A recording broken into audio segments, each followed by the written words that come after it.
Hi, everyone. Today, we'll be talking to Wren about their upcoming graphic novel, The House on Caple Hill. Check out the link in the description to watch the playlist of all of the podcasts we've recorded so far about this graphic novel. So, this is going to be the first in a mini series in this podcast about The House on Caple Hill, exploring the similarities and differences between your characters. So we're going to start with two of the most important characters in the first book, the Book of Ket, who are Josephine and Claude. So to begin, who are they? Well, Josephine is our protagonist that we follow throughout the series, and the Book of Ket is the beginning of her story. She's sort of a middle class lady, but she's kind of peculiar um, and kind of feels alienated a lot. And she's clearly different. She doesn't think like everyone else around her, etc. Um, And Claude is sort of the new fella in town. His family sort of arrive out of nowhere and build an entire estate near Josephine's village. Hmm. So, what are Josephine's main character traits? How would you describe her? Um, I would describe Josephine as energetic, as someone who always has to be doing something, um, loves to be occupied. Her mind is always turning. She's very tinkery. But I would also say that for being rather willful, as in there are things that she doesn't want to compromise on. She's also kind of naive, which Hmm. counterbalances that a lot. Right, because she was raised rather sheltered, right? Right. It. She has a very narrow idea of how the world is supposed to work and how people are supposed to be towards each other and what life is supposed to look like. And she doesn't like it. She doesn't like the life that she's been led to believe is this is the way that you have to live. But she also doesn't really see an alternative for herself at this Hmm. point. Is she fatalistic then? Yeah, I guess you could say that she's very resigned. Would you say she's an introvert or an extrovert? I would say that she is an introvert.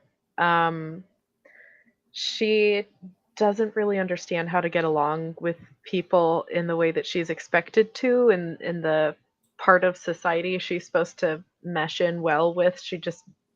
She's very awkward. She's for being very uh resourceful and very, again, tinkery and have that kind of mind. Socially, she's rather inept. So she doesn't have that many friends, right? No, she's a very isolated person. She doesn't have a lot of people to really interact with in her life. hmm How about Claude? What are Claude's key personality traits? Is he an introvert or an extrovert? And would you say he is good with people or is he also kind of awkward? So Claude is kind of her other half in the sense that although he's probably a closet introvert, he has gotten so good at masking it. He's gotten so good at presenting himself as the model eldest son that he's expected to be that you would never guess until you were around him for long enough. That makes sense. So the first time she meets Claude, does she feel like he is someone who is easy to get along or someone who is kind of too different from her to really get along with? Hmm. When they first meet, I think that both of them find that having an expectation is kind of folly because she thinks that he's kind of um, privileged initially, um, like at a very first impression, but even after a conversation with him in this very particular setting that they are in, which in and of itself would have been, I guess, considered impertinent for its time. She basically goes snooping around the construction site of his home, and he catches her at it.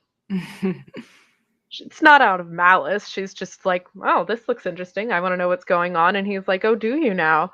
But he is, as much as she is energetic and passionate, he's very calculating and quiet, and he's very savvy. So they kind of balance each other out in a certain way. Does that kind of create friction between the two of them also? Oh, yes, absolutely. That can become a point of contention as, you know, Claude and Josephine might both see that the trappings of society are feudal and kind of, already archaic and stupid, but he's so much more willing to participate in it because his family has more on the line to um, to gain by fitting in and assimilating, in a sense, in this very micro society kind of way.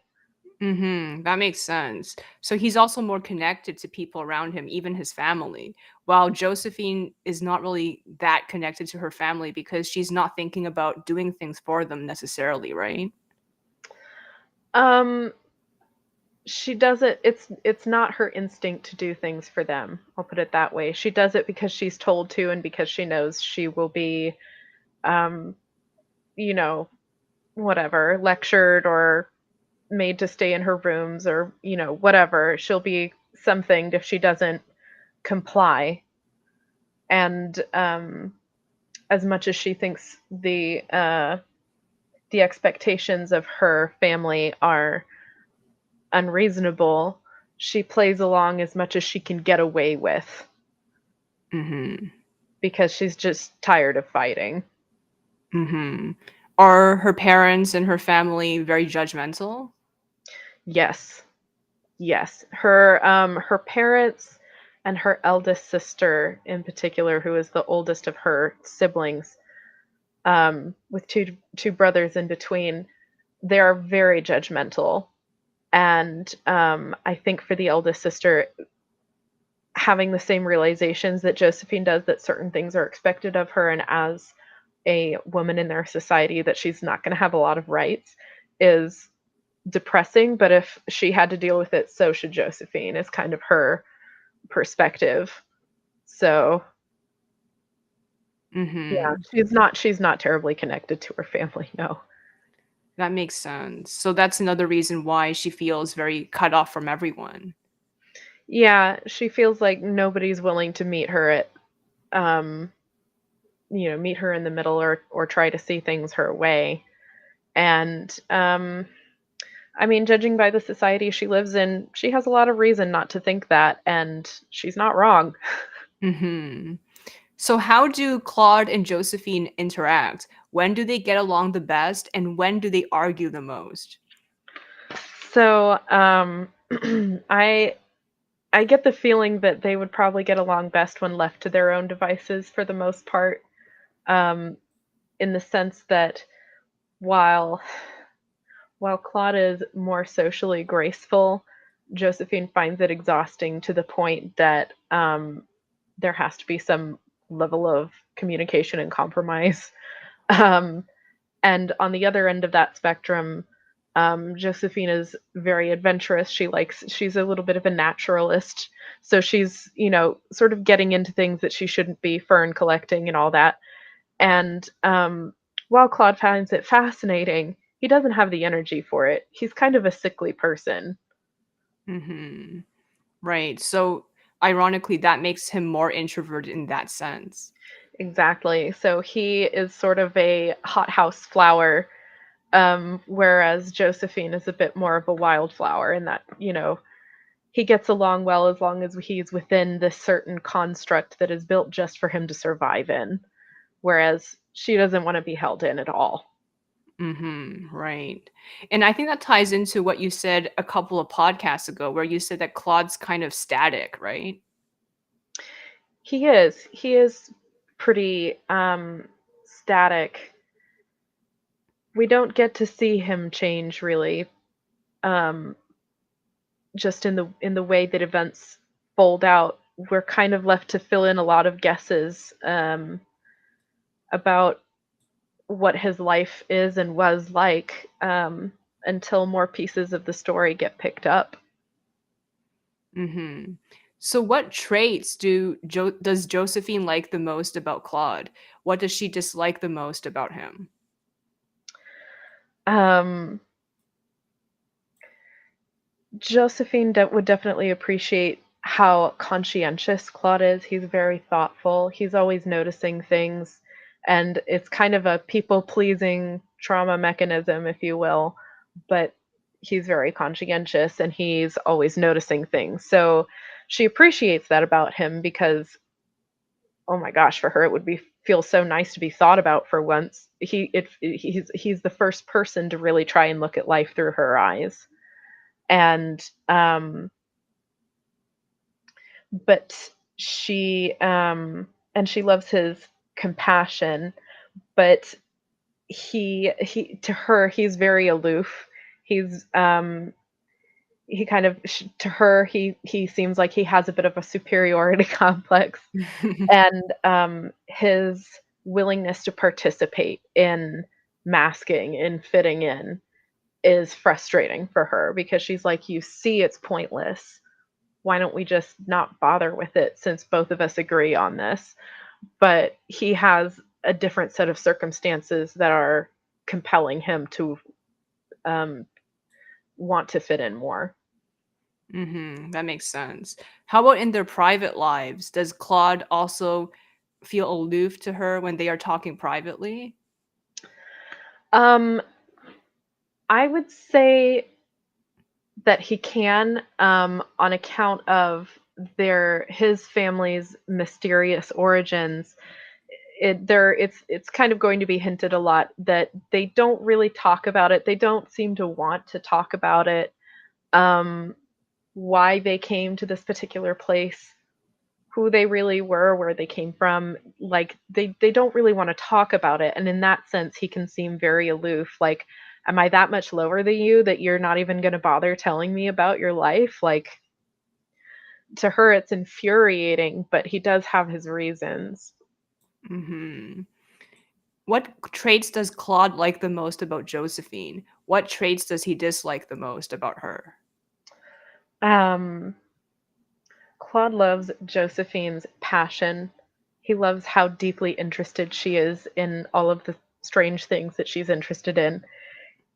He loves her ingenuity, and he loves the fact that she is a little bolder about not fitting in as much, that she is kind of awkward and outspoken, and she's trying, but you can tell she doesn't really understand the meaning of it. It's a very like kind of chimp in a suit mentality. Like, Mm-hmm. she'll put on the costume, she'll say the lines, but she doesn't understand what they mean. And he loves that about her, but at the same time finds it frustrating because he's like, I kind of need to be able to fit in a little bit more. But I would say that his biggest frustration with Josephine would probably be that sometimes her mentality and her way of looking at people and looking at the social interactions of daily life feels very cold and very far away to him because it's so analytical. Mm-hmm. And does that frustrate him? Yeah, I think because he found someone who sort of understood the weight of expectation. um he would expect her to be as conscientious as he is, but again, she doesn't quite understand why these certain rituals, as far as she's concerned, have to work the way they do. She'd rather just get right to the point, Mm-hmm. Right. and that can feel very like uh um I guess cold. It can feel sort of frustrating for him in the sense that he's like, "Don't you feel something about this?" And she's like, "I don't understand why." Mhm. Right. So it seems like maybe to him, Josephine is a bit too dreamy, right? Not of the world in a way. Yeah, I think he does perceive her as not being as in touch with reality and the realities of life. And that in and of itself is frustrating for him because as much as he agrees with her on all the things that they see wrong in their world, uh, again, his circumstances and his reasons are different, and um, yeah, it's a hard thing for him to come to grips with. Mhm. Does he ever feel guilty for feeling this way, or is he just neutral about his own feelings? Like, does he ever feel like he's too judgmental of Josephine? Uh, I would say that he does. I mean, he certainly wishes the world didn't work in a way where that judgment um, is going to be something she faces from other people, which is really what, because of the whole people pleasing as a trauma response, that's what makes him feel safe. But Josephine doesn't understand that. She doesn't have a concept of that. That's not Mhm. what makes her feel safe. So Right. he sees it as protective when he tries to tell her, "Oh, you should do this way in such and such a setting," and she'll probably do it because he asked and told her that's how, but she doesn't understand why, and she doesn't perceive it as a necessity. Mhm. Right. So I think this can actually create a lot of conflicts between them. Yeah, I would definitely imagine so. Yeah, and a lot of misunderstandings because Claude thinks he's helping, but Josephine just feels frustrated.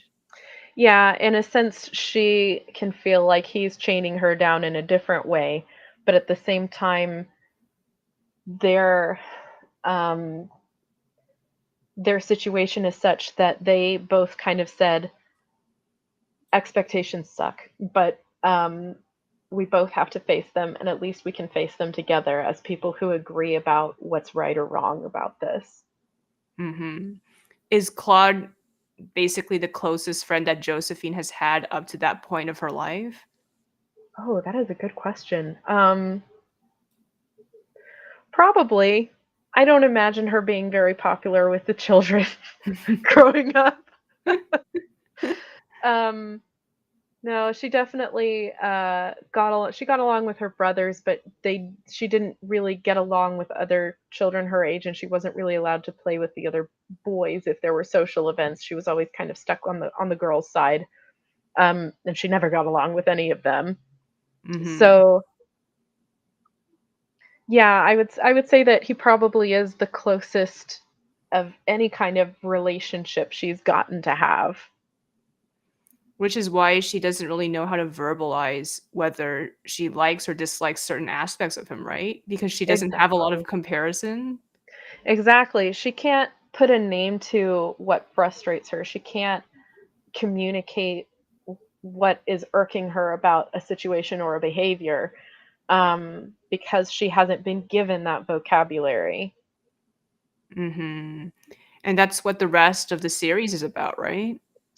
Um, in part, I would definitely say that that is a huge part of it is being able to sit with yourself and identify, and put a name to the things that are um, that don't feel right. And we might not be able to put a finger on why, but being able to figure that out and maturing as a person and evolving as a person enough to be able to do that is certainly a part of the journey. Yes. Mhm. So what activities do Claude and Josephine enjoy doing together? um so uh in my notes I put nature walks and intellectual conversations. I could also definitely see them going to things like the art museum or the library or something like that. These very quiet, um, low pressure, low anxiety social situations where he can still be developing a reputation of sorts by being seen by others and interacting with others in public without it being a ball, a crowd, chaos as far as Josephine is concerned, and places that stimulate conversation. What better place to, philosophize with someone than the art museum or the library or the park? Mm-hmm. Very true. So, what kind of philosophy do they enjoy talking together? Is it a particular philosopher they like to read, or just thoughts they have, or both? Um, I guess I would say both. I'm going to do some research to try and get a look at what was being printed at the time, what was available, who was the hot new philosopher, which you know, will sort of play into the kinds of ideas that they would be exposed to when they're young. Um, and of course, some of them would be questionable uh, and not discussed in the home, which is part of why Josephine and Claude find it so um, it's a relief to be able to talk to each other, because Claude understands that even if he asks something that might be perceived as offensive, Josephine is going to process it in a more concrete way, and in a kind of fact sort of thinking, even if other people would be like, why would you even bring that up? So they're able to challenge each other Mm-hmm. in all areas of thought. Mm-hmm. And that's why, eventually they decide to get married, right? Yeah, they decide to get married because um, yeah, they're able to challenge each other, and because they understand where the other is coming from in terms of their social expectation and how much that can weigh on a person, and that at least we can have the joy of being with someone who makes that burden a little lighter Mm-hmm. because Well we have that described. compassion. That's true. So yes, I think the last question we sort of already answered. What were their first impressions of each other, and how do those impressions change? I think we kind of answered that already, so we can just sum it up in one sentence. Their first impressions of each other are superficial, um, and those evolve as they get to know each other and as they realize how much they really have in common. Mm-hmm. Yeah, that's a great summary. Yeah. Um, Right. yeah. So yes, the next time we do a character comparison, it will be between Josephine and Laurel, who are, the focus of the next book in your series. Yes, that one's going to be a lot of fun. Josephine, her chemistry with Laurel is, um, it's fun. It's so much fun because Laurel, for as much as Josephine is energetic, Laurel is effervescent. Mm-hmm. How would you say the chemistry between Laurel and Josephine compares to Josephine and Claude? I would say that they're actually a little bit similar in a lot of ways because um, uh, Laurel looks at Josephine and sees someone who's obviously been repressed. And I think Claude sees the same thing, someone who feels like her future is already decided. And Claude feels the same way about his life, which is why he's part of why he's attracted to her. Um, but I would say that Laurel, coming from a society that is already more progressive, um, the Gibson girls were known for being, you know, powerful women who stared at men under microscopes and things like that.